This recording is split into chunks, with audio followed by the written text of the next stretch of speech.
peuple palestinien qui passe par un démantèlement d'un régime d'apartheid qui est opposé aux Palestiniens où qu'ils soient, parce que tu as parlé de fragmentation, mais cette fragmentation, elle est aussi concrète dans la manière dont le régime d'apartheid est exercé. C'est-à-dire qu'un Palestinien de Cisjordanie ou de Gaza ou de Jérusalem ou un Palestinien des camps, il vit cet apartheid israélien, mais il ne le vit pas de la même manière. Pour moi, l'apartheid israélien, c'est qu'ici, dans la salle, s'il y a des personnes qui sont de confession juive, elles peuvent à tout moment aller en Israël, obtenir une citoyenneté israélienne et s'y installer. Moi, qui suis palestinienne, réfugiée descendante de la Nakba, je n'ai aucun droit de pouvoir retourner sur ma terre, ni même me réclamer comme palestinienne et ne bénéficie pas aujourd'hui de la possibilité d'avoir une nationalité. Ça, c'est l'apartheid des réfugiés. Mais l'apartheid des Palestiniens de Cisjordanie, se matérialise différemment, et l'apartheid des Gazaouis aussi. Donc aujourd'hui, pour moi, c'est vraiment une question de... Les luttes ne peuvent pas avancer si notre narratif n'avance pas, et si on ne mène pas cette bataille de front pour dire aussi, ça sera mon mot de conclusion, que la Palestine, c'est ce que j'ai martelé moi pendant cette campagne, mais je suis vraiment pas là pour parler de la question politique et mon engagement, mais comme j'avais une tribune, j'en ai profité, c'est de dire et de redire que la Palestine est un sujet européen. Mais c'est une réalité en fait, c'est pas quelque chose que je veux imposer, je le dis pas parce que je vis aujourd'hui en France, etc. C'est un sujet européen. Historiquement, c'est un sujet européen. Je vous parle des accords Sykes-Picot qui ont découpé toute la région. Ce sont les Britanniques et les Français qui ont découpé la région. C'est les Britanniques qui ont imposé un mandat à la Palestine. Ce sont les pays européens qui ont créé l'État d'Israël. Et puis, je suis désolée d'ouvrir cette plaie-là, et je m'en excuse parce que je sais que c'est un sujet aussi très sensible, mais ce ne sont pas les Palestiniens qui sont responsables de la Shoah. Je veux dire, il y a un moment où on ne peut pas dire aux Palestiniens on va créer chez vous un État pour sauver une communauté que nous avons massacrée. Il y a un moment où il faut aussi questionner les responsabilités historiques. C'est un peu facile, il faut se mettre 2 minutes à la place du Palestinien qui vivait par ailleurs en parfaite cohabitation avec un peuple qui est composé de juifs, de chrétiens, de personnes qui n'ont aucune religion, d'athées, de musulmans, où les personnes de confession juive avaient pleinement leur place. Moi, si je reprends aussi les témoignages de ma famille, on ne se posait pas la question de qui était juif, de qui était chrétien, de qui était musulman. Et on arrive avec la création d'un État qui est imposé aux Palestiniens, qu'on va justifier en disant vous comprenez, il y a eu la Shoah, on a massacré des millions de juifs en Europe, donc on est redevable, donc on va leur créer un État, mais on va créer un État chez les Palestiniens, puis on va les laisser gérer là-bas tranquillement le nettoyage ethnique des Palestiniens. Et en plus, on se retrouve donc 75 ans, plus de 75 ans après, aujourd'hui en 2024, avec des États européens qui sont les premiers fournisseurs, après les États-Unis, les premiers soutiens, les premiers alliés d'Israël, qui fournissent les armes, qui lui permettent d'avoir, qui lui offrent une impunité mais incroyable, c'est-à-dire qu'on a tous les documents aujourd'hui, toutes des archives, je veux dire, de violations de droit international commises par Israël. On a des dizaines et des dizaines de résolutions adoptées aux Nations Unies qui condamnent la politique israélienne, et les États européens ferment les yeux et font d'Israël aujourd'hui un partenaire commercial privilégié, qui a la moitié des échanges de l'État d'Israël passe par l'Europe. Ce qui est volé dans les territoires palestiniens, ce qui est colonisé de terre, ce qu'on en fait de cette terre-là, c'est vendu dans vos supermarchés en France. Et il n'y a aucune aujourd'hui parole politique française ou européenne qui vise à dire stop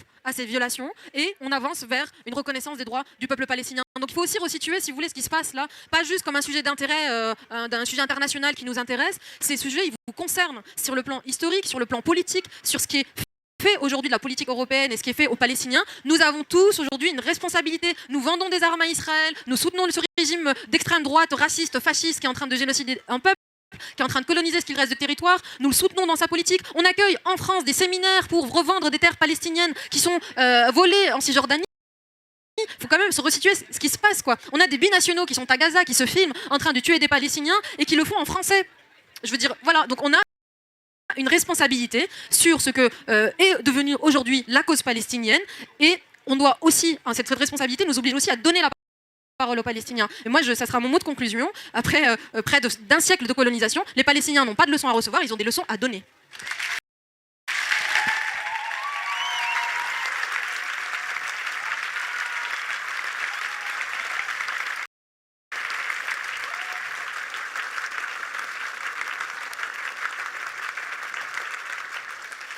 Merci beaucoup pour votre témoignage et pour ce retour historique. Vous avez parlé de l'arbre comme arme. Je voudrais vous demander aussi si vous avez des éléments sur l'accès à l'eau comme arme également dans la colonisation et le génocide. Merci.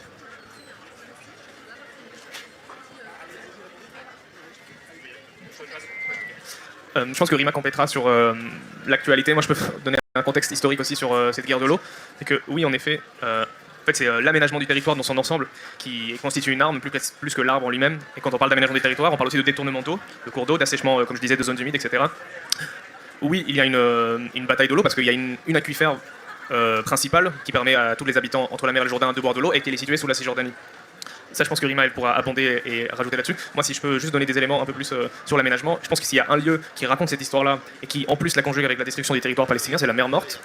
je ne sais pas si vous avez en tête ce qu'est la mer Morte, c'est-à-dire un endroit qui est à moins de 400 sous le seuil de la mer, et qui rétrécit, s'effondre sur lui-même en quelque sorte, parce que le niveau d'eau baisse, et sans rentrer dans des détails d'écologie, il y a des cratères qui se forment, et en fait la mer Morte disparaît. Pourquoi elle disparaît? Parce que le Jourdain, qui est l'affluent qui vient la remplir, est lui détourné au niveau un peu plus au nord, si vous avez la carte en tête, au niveau du lac de Tibériade, et qui est pompé pour être acheminé dans un tuyau qui s'appelle le National Carrier, je ne sais pas comment l'appeler en français, et qui permet, lui, de longer toute la côte israélienne et d'arriver sur la bande de Gaza et de venir abreuver en eau les cultures intensives israéliennes. Et donc, à travers juste cet objet-là, moi je pense qu'on encapsule la machine coloniale, territoriale israélienne, qui assèche à un endroit pour avoir de l'agriculture dans un autre endroit. Oui, il y a une guerre de l'eau.